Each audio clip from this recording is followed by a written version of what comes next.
बहुत पसंद है। हर बार जब भी मैं ट्रेन में चढ़ता हूँ, काम करता हूँ।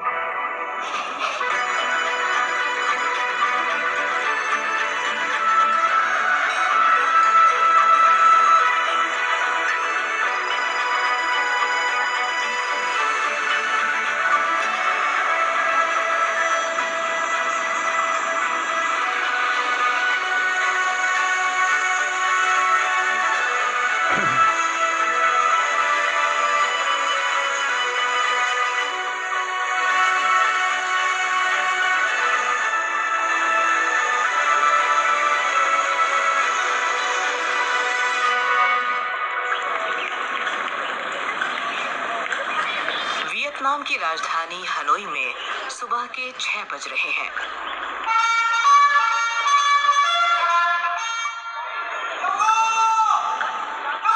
बातिन स्क्वायर में हर रोज इसी तरह झंडा फहराया जाता है।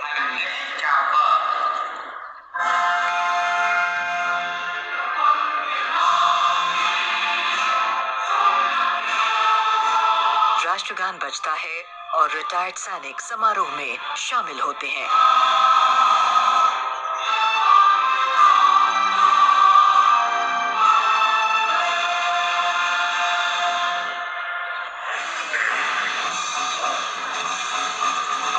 एक लंबा युद्ध जो तब के उत्तर और दक्षिण वियतनाम के बीच लड़ा गया, आज भी वियतनाम के लोगों के जहन में गहरे बसा हुआ है। इसी ऐतिहासिक चौक पर क्रांतिकारी कम्युनिस्ट नेता हो ची मिन्ह ने 1945 में लोकतांत्रिक गणराज्य वियतनाम की स्वतंत्रता की घोषणा की थी। पूर्व राष्ट्रपति के सम्मान में बने इस मकबरे से चौक दिखाई देता है, लेकिन 1976 में समाजवादी गणराज्य बनने तक पूरी आजादी नहीं मिल सकी थी। पूरी आजादी मिली एक लंबी लड़ाई के बाद, जिसे यहाँ अमेरिकी युद्ध के नाम से जाना जाता है। आगे पूर्व की तरफ हनोई के पुराने शहर के बीच हुआन कीम झील है। युद्ध खत्म होने के लगभग 50 साल बाद आज यहाँ बहुत से लोग एक सुनहरे भविष्य की उम्मीद करते हैं।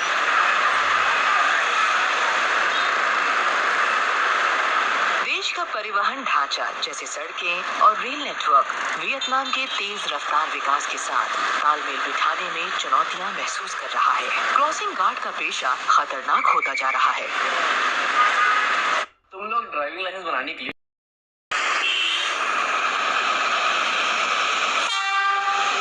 नुयन थान लोंग 12 सालों से इस क्रॉसिंग की देखरेख कर रहे हैं।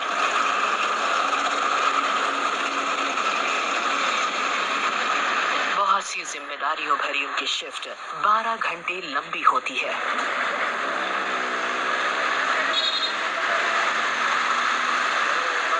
khi mà nó làm rồi thì nó là cả cuộc sống rồi, cho nên जब आप यहाँ काम करते हैं तो ये आपकी जिंदगी का हिस्सा हो जाता है। वियतनाम में हम बोलते हैं आप अपनी किस्मत साथ लेकर चलते हैं। जब मैंने यहाँ काम करना शुरू किया तब मैं लगभग 30 साल का था और इससे पहले मैंने कई अलग अलग काम किए थे। यहाँ काम करना मेरी किस्मत है। thì gần 30 tuổi mới về đây làm thì nó như một cái nghiệp nó đến với mình ấy. लोंग की माँ भी इसी तरह रेलवे के लिए काम करती थीं। घरों के बीच बने इन संकरे ट्रैक से गुजरने वाली ट्रेनों से यहाँ रहने वाली लोगों की जिंदगियाँ जुड़ी हुई हैं, जिसमें नुयन थान हुओंग भी शामिल है। वो 3 दशकों से ज्यादा समय तक खुद यहाँ एक क्रॉसिंग गार्ड थीं और लंबे समय से यहाँ रह रही हैं। मैंने सोचा कि मेरे काम के चलते इस जमीन के टुकड़े पर अपने लिए एक घर बना लेना चाहिए। रेलवे को कोई आपत्ति नहीं थी और हम आज भी यहाँ हैं। मेरा सबसे बड़ा बेटा भी कई वर्षों से यहाँ रह रहा है। जब शिफ्ट खत्म हो जाती है तो लोंग अपने पक्षियों को रेलवे ट्रैक के आसपास घुमाने ले जाते हैं।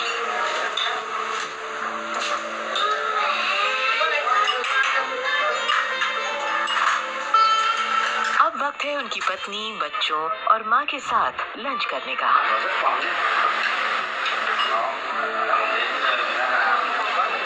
सूरज ढलने के बाद हनोई के पुराने इलाके में अलग अलग तरह के व्यंजन मिलते हैं। वियतनामी व्यंजनों में बहुत विविधता है, खासकर यहाँ ता हिएन स्ट्रीट पर। इसे बियर स्ट्रीट भी कहते हैं। हनोई में शाम को मौज मस्ती करने वालों का अड्डा।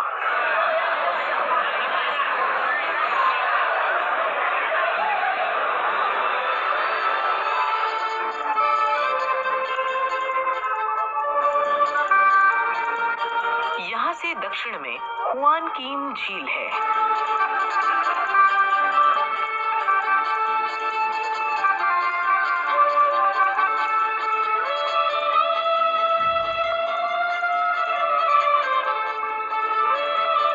ये गाना ट्रेन से घर वापसी के बारे में है।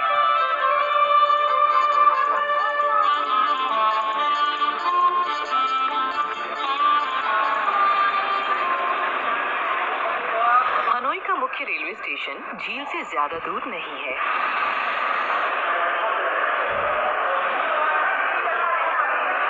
टिकट काउंटर मुख्य वेटिंग हॉल में है।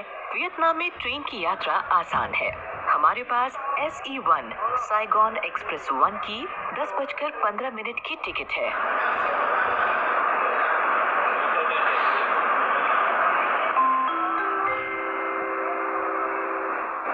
Kính thưa quý khách, nhà ga xin mời quý khách có vé tàu SE1 vào ga lên đoàn tàu đỗ trên đường sắt số 1। Vietnam का रेल नेटवर्क फ्रांसीसी शासन के दौरान बनाया गया था और इसने देश के इतिहास में एक अहम भूमिका निभाई है, जैसा कि चान वान बान ने हमें बताया। E1 train tickets are asked to come to the station।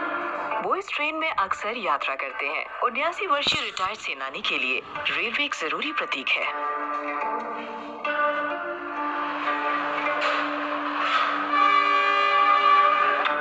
हमारी ट्रेन समय पर रवाना हो रही है।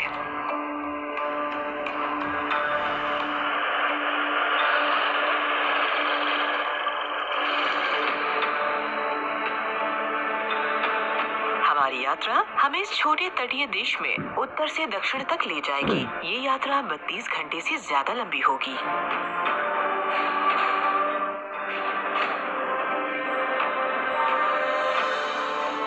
हमारा रास्ता हमें दक्षिण चीन सागर के ठीक पार ले जाएगा।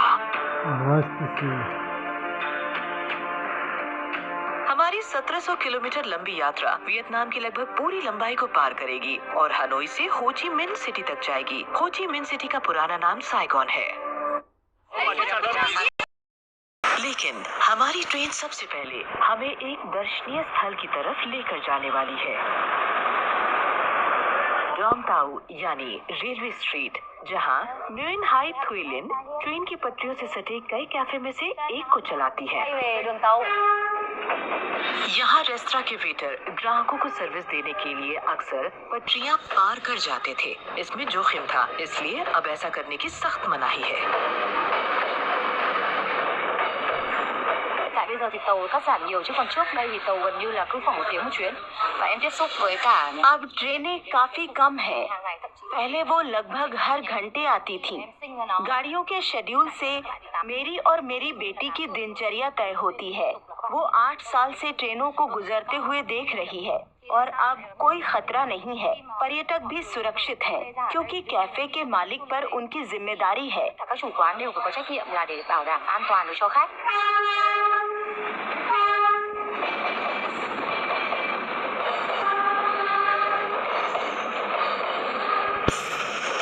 रोमांच पसंद पर्यटक लिन के लिए कारोबार का अच्छा जरिया है।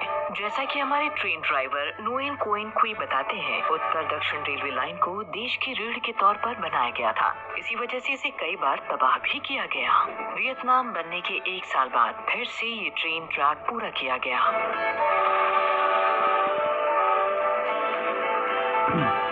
Từ ngày giải phóng miền Nam thống nhất đất nước ấy thì दक्षिण वियतनाम की आजादी और देश के एक होने के बाद से हनोई से साइगोन के लिए ट्रेनें फिर से शुरू हो गईं, जिससे देश के दोनों हिस्सों के नागरिक फिर से साथ हो सके। gần với nhau đấy ạ.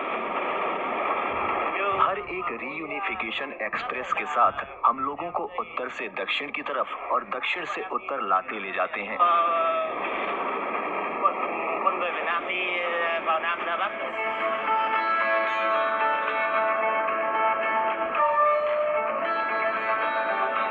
ऐसी ट्रेन है जो देश की एकजुटता का प्रतीक है और ये भी बताती है कि ऐसा सच में हो सका। ये राष्ट्रीय मेल मिलाप की ट्रेन है, ऐसे लोगों की जो कभी बुरी तरह बिछुड़े हुए थे। जो हुआ उसे आधी सदी बाद सोच पाना भी मुश्किल है। रात में यात्रा करने वालों के लिए ट्रेन एक आरामदेह सवारी है।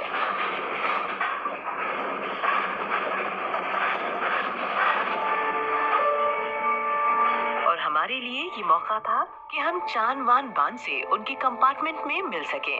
1967 में वे देश के उत्तर में मौजूद कम्युनिस्ट वियतकोंग सेना में भर्ती हुए। Vì tôi là cái người mà đã được मेरे परिवार को मेरी मृत्यु की 4 सूचनाएं मिली। साल 1968, 1970, 1972 और 1974 में।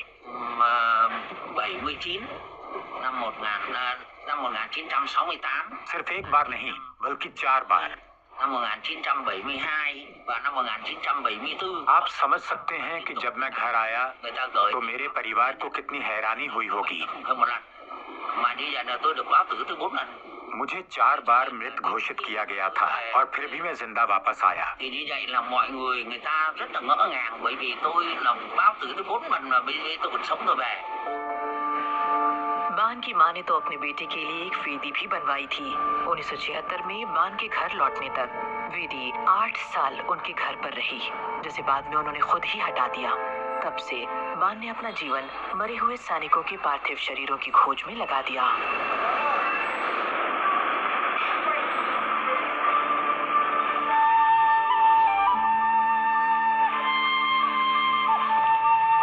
अगली सुबह हम निनबिन के पास वान लॉन्ग नेचर रिजर्व गए।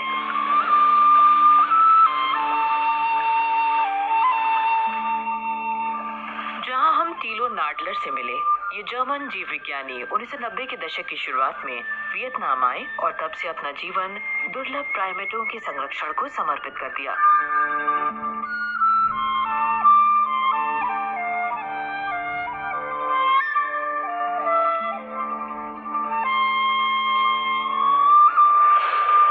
उन्होंने 1993 में इंडो चीन क्षेत्र में अपनी तरह की पहली वन्यजीव सेंचुरी बनाई। ये सेंचुरी शिकारियों से बचाए गए जानवरों को एक नया बसेरा देती है।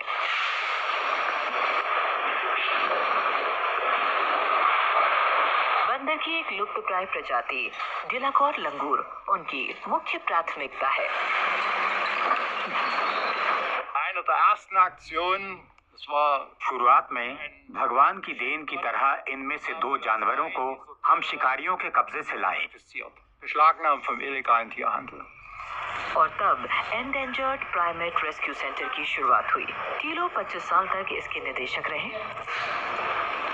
उन्होंने और स्थानीय संरक्षकों ने इस बात का ध्यान रखा कि डिलाकॉर लंगूर जैसे प्राइमेट नई सदी में जी सके। एक बड़ा मकसद है कि इन जानवरों को एक दिन जंगल में लौटाया जाए। हम टीलो के साथ यूनेस्को के विश्व धरोहर स्थल त्रंग एन और ऐसे द्वीप पर भी गए जहां इन 82 वर्षीय जीव विज्ञानी ने एक बार कई बंदरों को जंगल में आजाद किया था। सफेद पैंट वाले लंगूर जैसे कि उन्हें कहा भी जाता है, उनकी संख्या बढ़कर लगभग 200 हो गई है।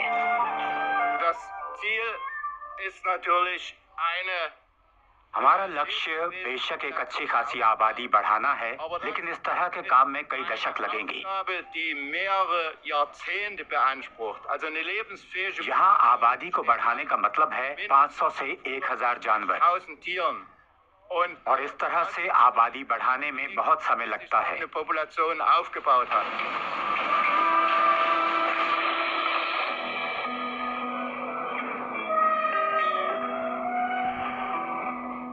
लौटते हैं रीयूनिफिकेशन एक्सप्रेस पर।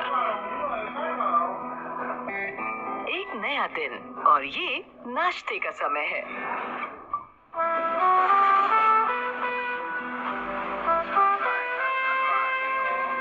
यात्रियों को उनकी सीटों पर ही सर्व किया जा रहा है कॉफी और सुबह का पारंपरिक soup.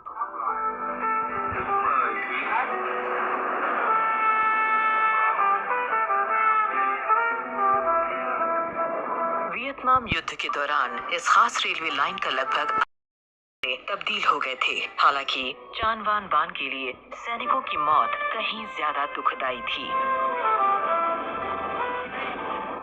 Cái người lính đã chặn đã xác định cái hy sinh và đạo đức chuộc. हम जानते थे कि हम में से बहुत से लोग मर जाएंगे। हमने अपने लिए कब्र भी खुद ही खोदी। हर लड़ाई से पहले हम एक साथ इकट्ठा होते थे और वादा करते थे कि आजादी के बाद बचे हुए लोग मृत सिपाहियों के शरीरों को उनके घर वापस पहुंचाएंगे। Nào còn sống thì sau giải phóng sẽ trở về mang xác tao về cho mẹ.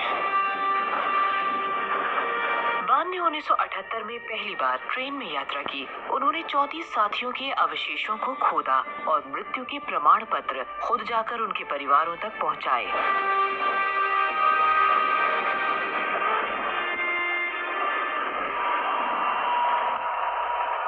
Quang ची प्रांत में लड़ाई काफी भयंकर थी।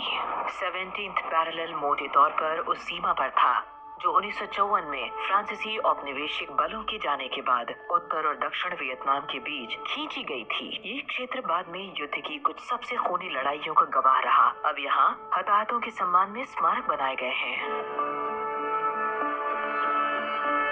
ऐसा ही उस समय उत्तरी वियतनाम में हुआ था। हिएन लुओंग नदी पर बने इस पुल पर हम बान के पीछे पीछे चल रहे हैं। 1975 तक ये उत्तरी वियतनाम और अमेरिका समर्थित दक्षिणी वियतनाम के बीच की सीमा रहा। ये स्मारक परिवारों की जुदाई की याद दिलाता है। बान का कहना है कि नया पुल पुराने की जगह बनाया गया, जिसे 1972 में एक अमेरिकी हवाई हमले में नष्ट कर दिया गया था। इस बॉर्डर को तो वो कब का भूल चुके हैं। बान मूल रूप से उत्तर से हैं, लेकिन उन्होंने दक्षिण वियतनाम की एक महिला से शादी की और अब वहीं रहते हैं। मरे हुए सैनिकों के अवशेषों के लिए उनकी खोज आज भी जारी है, इस बात की परवाह किए बिना कि वे सैनिक किसके लिए लड़े हैं। Thì hôm nay tôi lại được trở về đây để nhìn lại cái dấu आज मैं एक सैनिक के रूप में नहीं बल्कि अपने देश के पुनर्निर्माण और युद्ध से हुए घावों को भरने के बारे में सोचते हुए इस पुल को पार करता हूँ। đi ở trên cái cầu này để nghĩ về một cái đất nước của chúng tôi hiện nay. बान रीयूनिफिकेशन एक्सप्रेस से वियतनाम के उत्तर और दक्षिण के बीच 40 से ज्यादा बार सफर कर चुके हैं।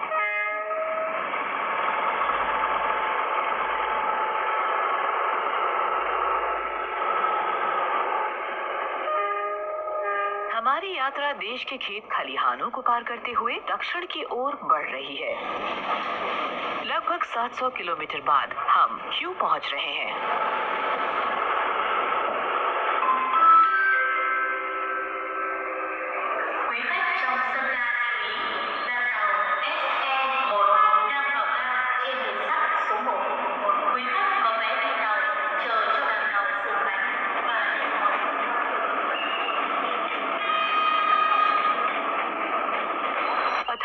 से 1945 तक नुएन राजवंश के दौरान ह्यू वियतनाम की राजधानी थी। उस समय की एक विरासत है शाही परिवार का महल। दरबारी सलीका, संगीत और नाच जैसे रीति रिवाज सम्राटों के लिए मायने रखते थे।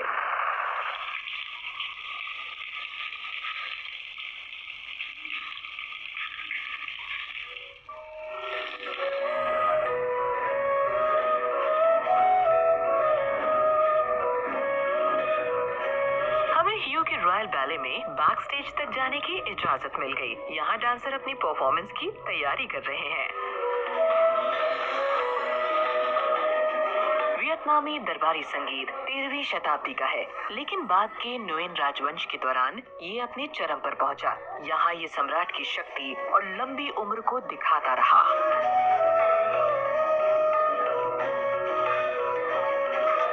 अक्सर किए जाने वाले एक नाच को लुक कुंग हुआ दांग कहते हैं।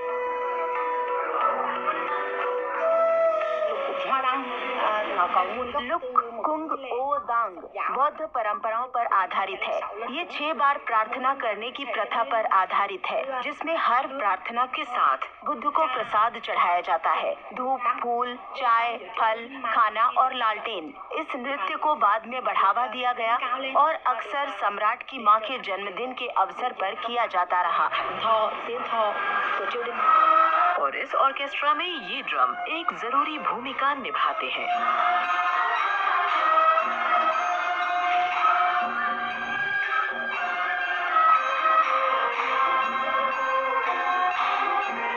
त्योहार के संगीत में सम्राटों और देवताओं के प्रति सम्मान, श्रद्धा देखी जाती थी।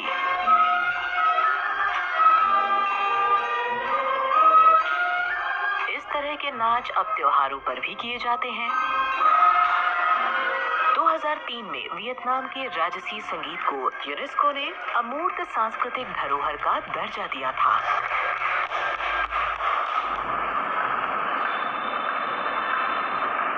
क्यू होंग जांग यानी परफ्यूम नदी पर बसा है और इसके ठीक साथ में डोंगबा बाजार है।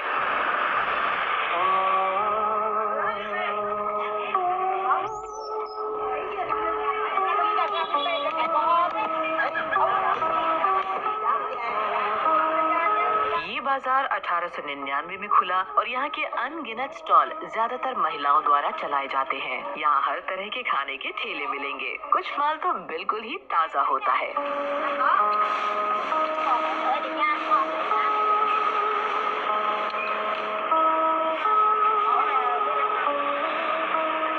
बाजार में हर रोज करीब 7000 लोग आते हैं, ज्यादातर मोपेड पर।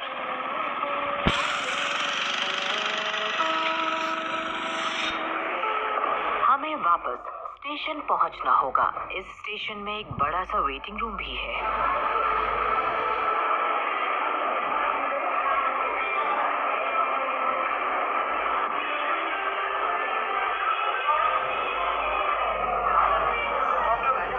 ट्रेन चलने के कुछ देर पहले प्लेटफॉर्म के दरवाजे खुल जाते हैं। इसका टिकट डिजिटल है।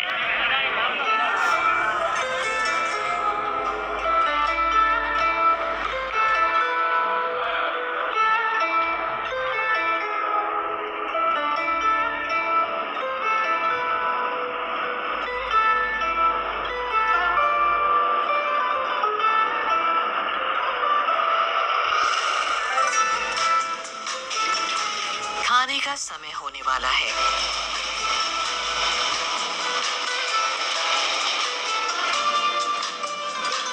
नुएन क्वांग हुई को खाना बनाते समय फिल्माए जाने से कोई परेशानी नहीं।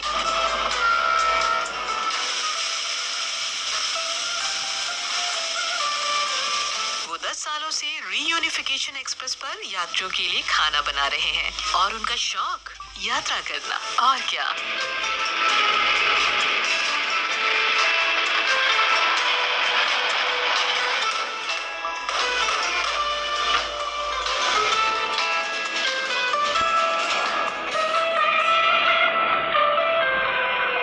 अपनी नौकरी से खुश हैं।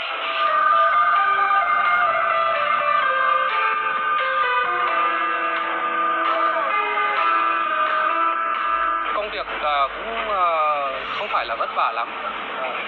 ये काम ज्यादा मुश्किल नहीं। मैं एक दिन में करीब 100 से 120 लोगों के लिए खाना बनाता हूँ। इस नौकरी से मैं परिवार चलाने लायक कमा लेता हूँ।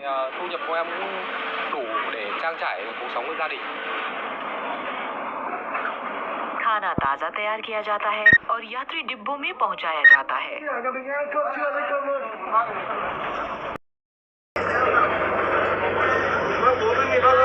कंडक्टर माई वुतुंग सर्व कर रहे हैं।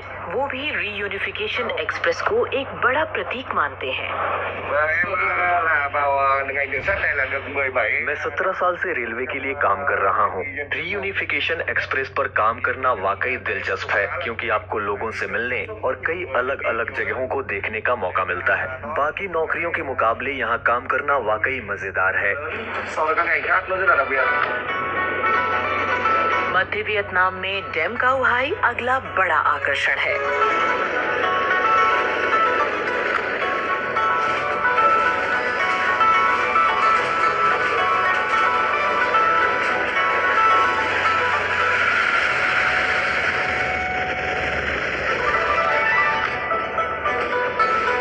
मीटर लंबा ये दक्षिण पूर्व एशिया का सबसे बड़ा ताजे पानी का लैगून है। वियतनाम में अधिकांश लोग एक धर्म या आस्था वाले नहीं हैं। वे एक या कई लोक धर्मों या पुराने धर्मों के मिले जुले रूप में आस्था रखते हैं। आज हम इस नवनिर्मित मंदिर का टॉपिंग आउट समारोह देखेंगे।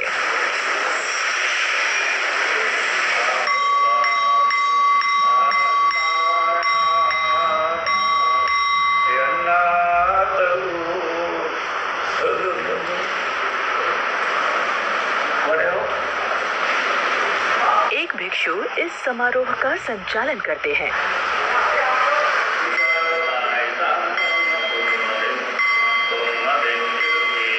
ग्राउंड फ्लोर में एक कैफे होगा, जबकि ऊपर की मंजिलों पर काम अभी भी चल रहा है।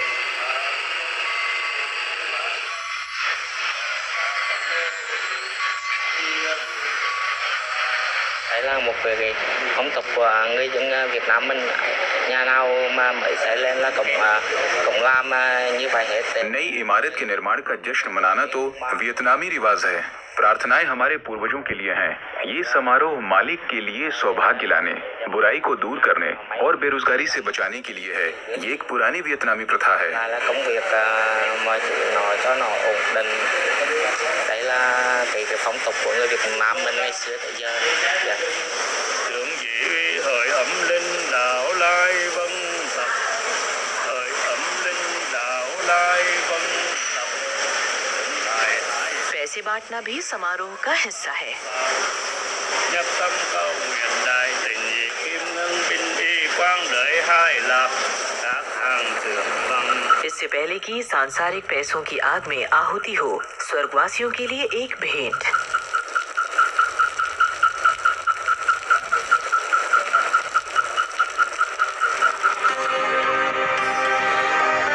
रीयूनिफिकेशन एक्सप्रेस पर हमारी यात्रा का सबसे शानदार हिस्सा अब शुरू हो रहा है।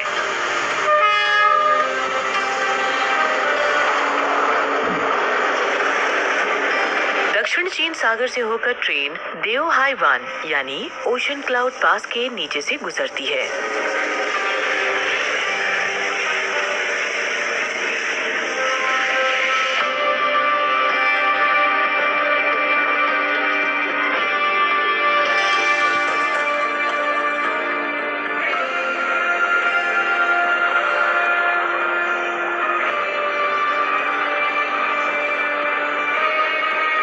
यात्री दिन के उजाले में स्ट्रेच का आनंद ले सकें, इसलिए रेलगाड़ियों को रात में ही हनोई से रवाना होना होता है।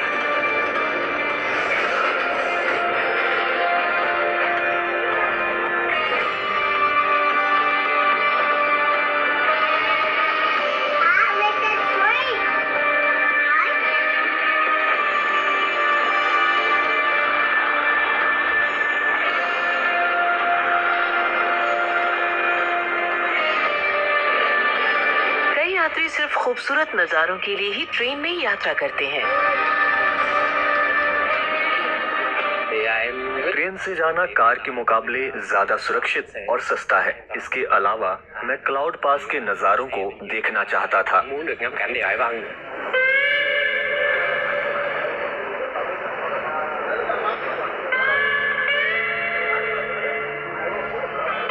जवांग शेन पहाड़ उत्तर और दक्षिण वियतनाम के बीच एक तरह की मौसमी सीमा बनाते हैं।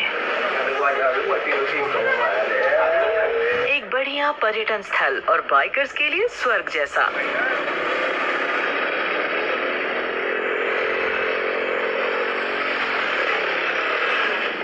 ओशन क्लाउड पास समुद्र तल से लगभग 500 मीटर की ऊंचाई पर है।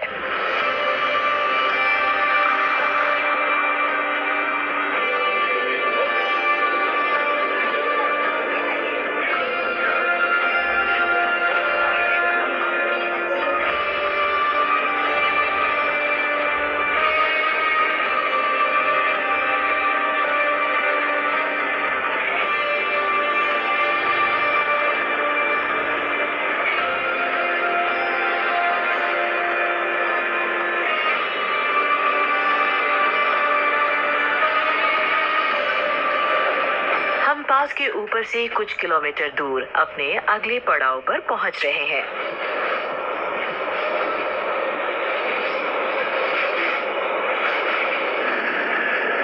दानांग एक टर्मिनल स्टेशन है, इसीलिए इंजन को ट्रेन के दूसरे छोर पर जोड़ा जाना है। इससे हमें लगभग 10 लाख की आबादी वाले तटीय शहर के आसपास घूमने का एक छोटा सा मौका मिल जाता है। दानांग अपने समुद्र तटों के लिए मशहूर है। वियतनाम युद्ध के दौरान पहले अमेरिकी लड़ाकू सैनिक इसी के आसपास उतरे थे।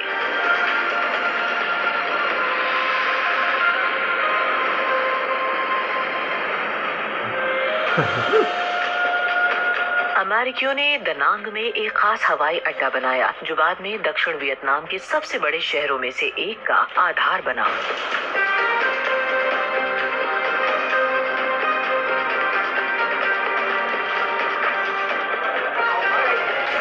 दक्षिण में कुछ किलोमीटर आगे हम हुई आन की तरफ बढ़ रहे हैं।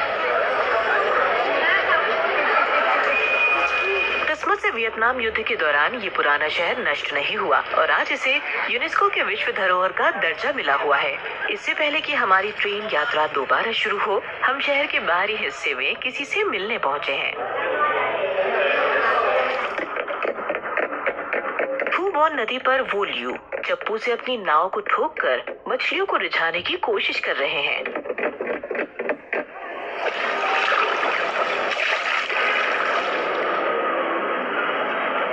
हमेशा से यही रह रहे हैं और शिकार को अपनी गोल बास्केट बोट की ओर लाने की कला में महारत हासिल कर चुके हैं।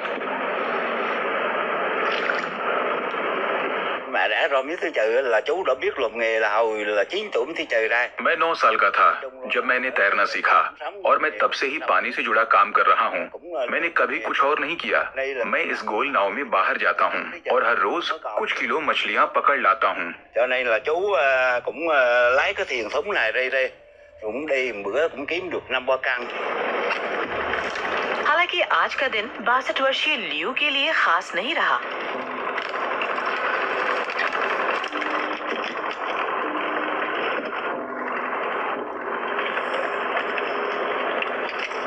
शायद कल मेहनत रंग लाए।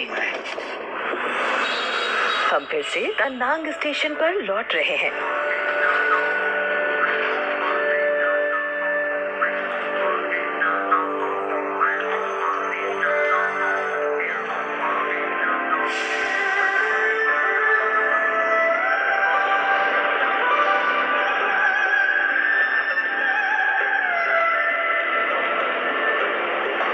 यूनिफिकेशन एक्सप्रेस दोपहर में एक बार फिर से रवाना हो रही है। क्योंकि इसकी संकरी पटरियां फ्रांसीसियों ने बनाई थी, इसलिए इसे मशहूर हाई स्पीड फ्रेंच ट्रेन के नाम पर अक्सर TGV भी कहा जाता है। 1300 पुलों में से लगभग 1/4 को दोबारा मरम्मत की जरूरत है।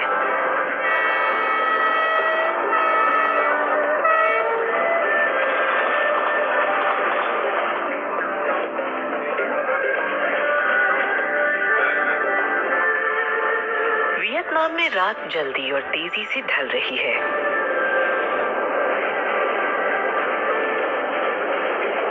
अब हम ट्रेन में अपनी दूसरी रात के लिए तैयार हैं।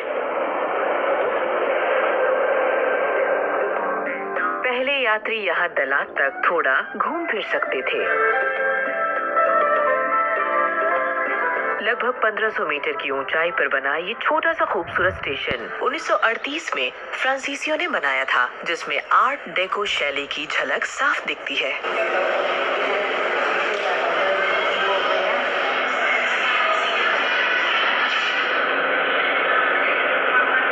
वियतनाम युद्ध के दौरान वियतकांग ने रेलवे पर हमला किया था। 1968 में इस रास्ते को बंद कर दिया गया। बाद में एक छोटी पर्यटक सेवा शुरू की गई, जिसमें ये स्टीम लोकोमोटिव शामिल था।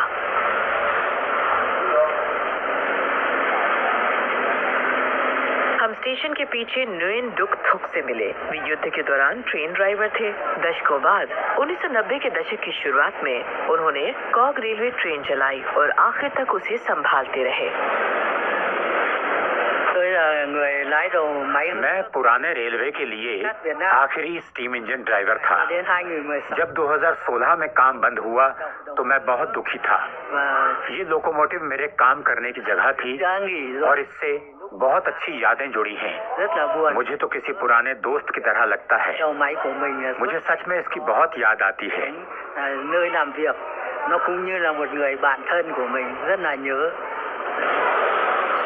यहाँ की संतुलित जलवायु की वजह से ही फ्रांसीसियों ने दलात शहर की नींव रखी। इस दौरान कई होटल और अन्य इमारतें भी बनाई गई। रेलवे 1932 में दलात पहुंचा, जिसे बाद में लिटिल पेरिस भी कहा गया।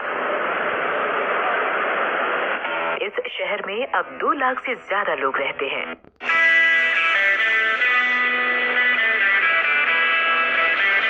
एक अलग तरह की यात्रा कर रहे हैं, जो कि इजी राइडर्स मोटरसाइकिल क्लब के साथ हो रही है।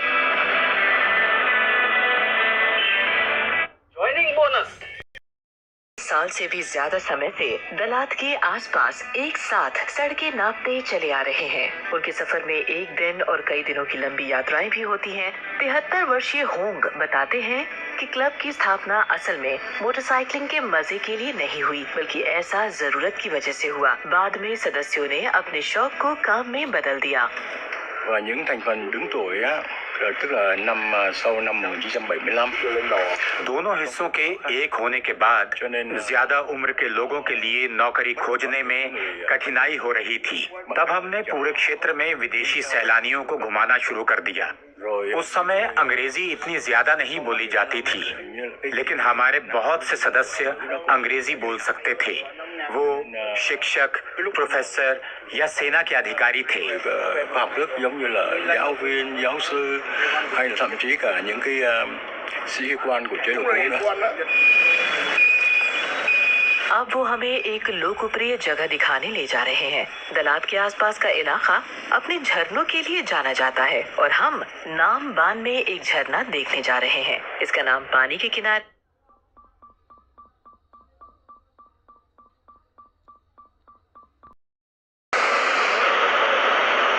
हालांकि हम इसे देख नहीं पाए। लोग सबसे ज्यादा इस 30 मीटर ऊंचे झरने को देखने आते हैं।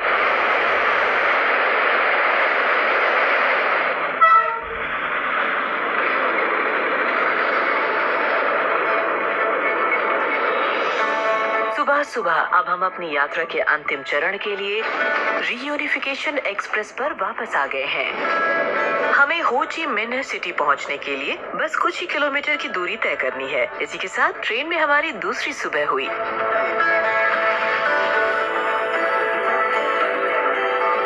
नोएन थी हाई को वो वक्त भी याद है जब ट्रेन को उत्तर से दक्षिण की ओर ले जाना संभव नहीं था। हमारे देश को जुड़े हुए देख बहुत अच्छा लगता है। जब भी मैं इस ट्रेन से यात्रा करती हूँ, मुझे उत्तर और दक्षिण के बीच कोई अंतर नजर नहीं आता है। इसलिए मुझे इस ट्रेन में यात्रा करना बहुत पसंद है।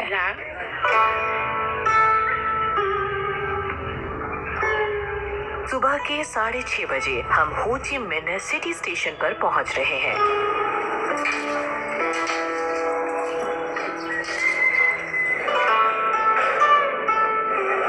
1700 किलोमीटर की यात्रा करने के बाद भी रीयूनिफिकेशन एक्सप्रेस शेड्यूल से सिर्फ 20 मिनट देरी से चल रही है। ये ट्रेन न केवल देश की एकता का प्रतीक है, बल्कि इसने दुश्मनी में बटे देश के 2 हिस्सों के लोगों को भी करीब ला दिया है। उत्तर और दक्षिण वियतनाम को साथ लाने में इसका बड़ा अहम योगदान है।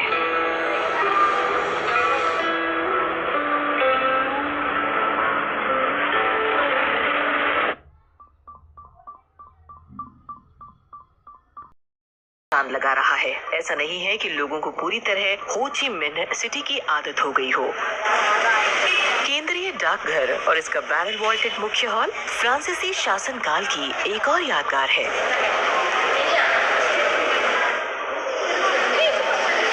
हॉल के ऊपर कम्युनिस्ट नेता हो ची मिन्ह की तस्वीर लगी हुई है। 1976 में दक्षिण वियतनाम की हार के बाद साइगॉन का नाम बदलकर उनके नाम पर रखा गया था।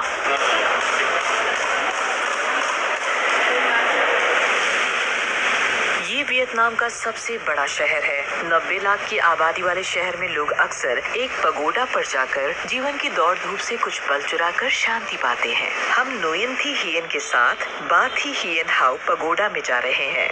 वो अपनी यात्रा शुरू करने से पहले धूप जलाती है।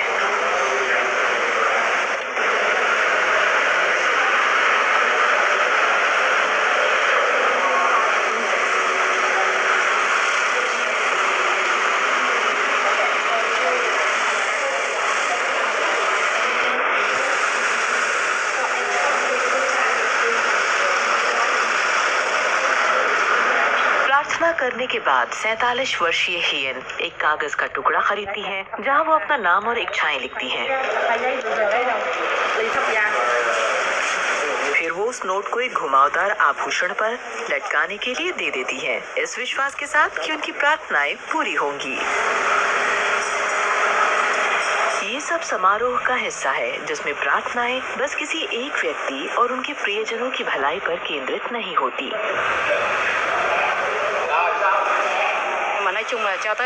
मेरे परिवार में सभी स्वस्थ हैं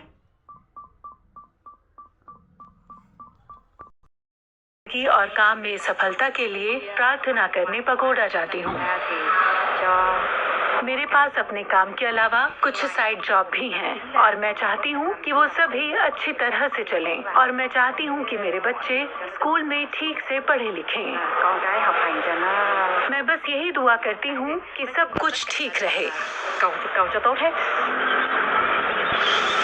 समारोह के बाद हियन कुछ सॉन्ग बर्ड्स खरीदती हैं जिसे वो कुछ ही समय बाद फिर से हवा में उड़ा देंगी।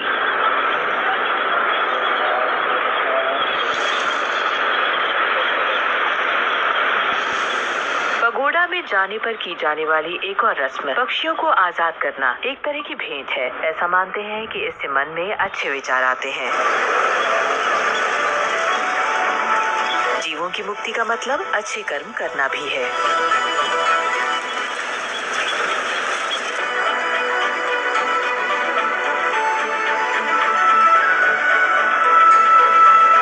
वियतनाम में घूमने के बाद हमारी जानकारी से भरे इस सफर को खत्म करने का एक और खूबसूरत रिवाज।